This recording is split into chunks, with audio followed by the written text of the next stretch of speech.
Now it's 20 minutes to 6 o'clock. Contamination at a toxic waste dump in Cobh Harbour is not to be examined by a government working group, although Cobh residents have called for an investigation. On the line is Derry Chambers. He's the spokesman for Cork Environmental Alliance, who've been campaigning on harbour issues for more than 20 years. Derry, Cork Harbour has some history when it comes to toxic waste. It has. I mean, as you know, Cobh Harbour is the centre for the pharmaceutical and chemical industry, and the steel plant is the most visible sign of the pollution in the harbour of the past 25, 30 years. At present, 400 metres off the seafront in Cobh, there's 500,000 tonnes of hazardous waste staring Cobh in the face. And that hazardous waste contains cesium-137, dioxins, chromium-6, PCBs. These are all highly carcinogenic substances. And 2 years ago, the National Cancer Registry released figures which show that the cancer rate in Cobh is 44% above the national average. Having said that, the National Cancer Register says that it's not necessarily linked to the 500,000 tonnes of this waste. is chromium-6 you're talking about, which was Well, it's among the toxics in the waste. Yeah. But they're not linking the cancer rates to this in the harbour either.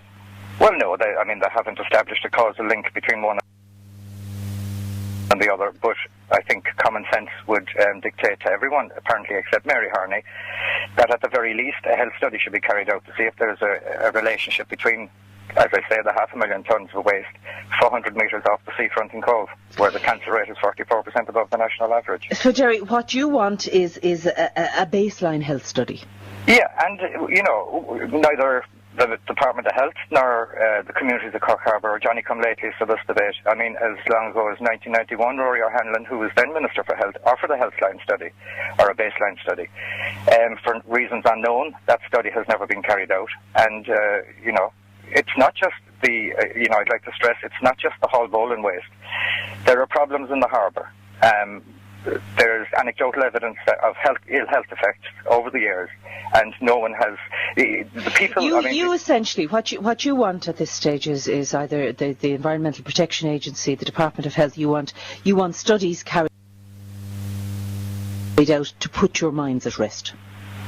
Yeah, basically that's it. But, and when you lobby ministers, what are they saying to you? No.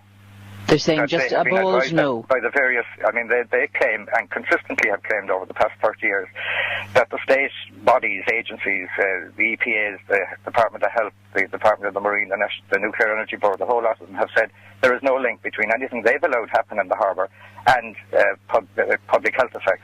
Now, these same bodies have allowed somehow, even though they claim a tremendous expertise in their areas, somehow they've allowed 500,000 tonnes of toxic waste to be dumped in the middle of Cork Harbour. I mean, this is unbelievable. Homer Simpson wouldn't get away with this carry-on, And would the studies, if they were carried out, would they put your mind at rest?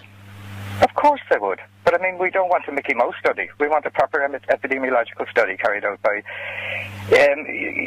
people who are reputable, not the people who have assured us for 30 years that there is no problem, you while don't at the same time allowing all this waste to be dumped in the harbour. All right, so that's what you want. You're going to continue your campaign? Very much so, yeah.